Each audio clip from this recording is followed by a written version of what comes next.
اعوذ باللہ من الشیطان الرجیم بسم اللہ الرحمن الرحیم۔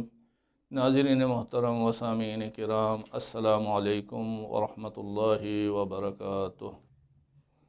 ہماری گفتگو مسائل اجتماعی کے سلسلے میں چل رہی تھی کہ اہل بیت علیہم السلام نے کس طریقے سے ان مشکلات کا حل ہمیں بتایا ہے اور ہم انسانوں کے ہاتھ میں اس کی چابی رکھی ہے۔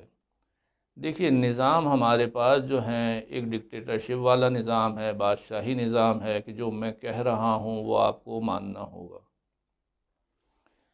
ایک اس کے بعد جو ہے شورا کا نظام آیا کہ جو ہم کہہ رہے ہیں وہ آپ کو ماننا ہوگا۔ اس کے بعد جمہوریت کا نظام آیا کہ جو آپ کہیں گے وہ ہم کریں گے۔ یہ بھی وہی دھوکہ ہے، بس آپ کا ووٹ سامنے آ گیا۔ آیا خداوند عالم نے جو نظام ہمیں پیش کیا ہے وہ کیا ہے؟ خدا کا نظام جو ہے ان تمام نظاموں سے مل کر ایک نئی شکل ہے کہ قانون خدا کا ہوگا، نمائندہ خدا کا ہوگا، لیکن خود لوگ اپنی مرضی سے ان کی طرف آئیں گے تو تبدیلی آئے گی۔ مکے کے اندر پیغمبر 53 سال تک رہے ہیں، وہاں خدا کا قانون موجود تھا، نمائندے خدا موجود تھا، لیکن لوگ پیغمبر کی طرف نہیں آئے، تو ہمیں وہ ترقی نظر نہیں آتی ہے۔ لیکن جب ہم دیکھتے ہیں مدینے کے اندر یہ تینوں شرائط پوری ہو جاتی ہیں، قانون خدا کا ہے، نمائندہ بھی خدا کا ہے اور لوگ بھی تیار ہیں، تو اسلام پوری دنیا میں، کائنات میں پھیل جاتا ہے۔ پیغمبر کے بعد پھر جو ہے قانون خدا کا موجود ہے، نمائندہ خدا علی کی شکل میں موجود ہے، لیکن لوگ ساتھ چھوڑ دیتے ہیں، تو وہاں ہم دیکھتے ہیں کہ ایک دم ترقی رک جاتی ہے، سارے کام رک جاتے ہیں۔ دنیاوی فتح تو موجود ہے، اسلام کی شکل تو موجود ہے، روح اسلام نہیں ہے۔ خلافت اور ملوکیت تو ہے، لیکن خلافت رسالت و نبوت نہیں ہے۔ 3 خلافتیں گزرنے کے بعد لوگ پھر حضرت علی کے دروازے پر آ جاتے ہیں، تو تینوں شرطیں پوری ہو جاتی ہیں۔ جب یہ تینوں شرطیں پوری ہو جاتی ہیں کہ قانون خدا کا ہے، نمائندہ خدا کا ہے اور لوگ آ جاتے ہیں، تو حضرت علی پھر میدان عمل میں ہمیں نظر آتے ہیں۔ اور اس وقت جو اسلام کی حقیقی شکل پیغمبر کے بعد ہمیں نظر آتی ہے، وہ ان 4 سالوں میں ہیں جو حضرت علی علیہ السلام نے ہمارے سامنے پیش کیے ہیں۔ 12,000 اصحاب پیغمبر بھی وہ احادیث نہ پیش کر سکے جو تنہا حضرت علی علیہ السلام نے اکیلے ہمارے سامنے پیش کی ہیں۔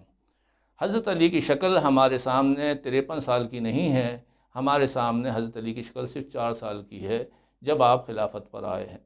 آپ نے کیا کارنامے انجام دیے ہیں، اس کو ہم اس سے اندازہ لگا سکتے ہیں کہ حضرت علی کی پوری زندگی جو ہے جنگوں میں گزری ہے، اور پیغمبر کی مدینے والی زندگی کا بھی اگر آپ اندازہ لگائیں تو 10 سالہ زندگی کے اندر تقریباً 80 جنگیں نقل ہوئی ہیں، یعنی اوسطاً ہر سال جو ہیں کتنی جنگیں ہوتی ہیں؟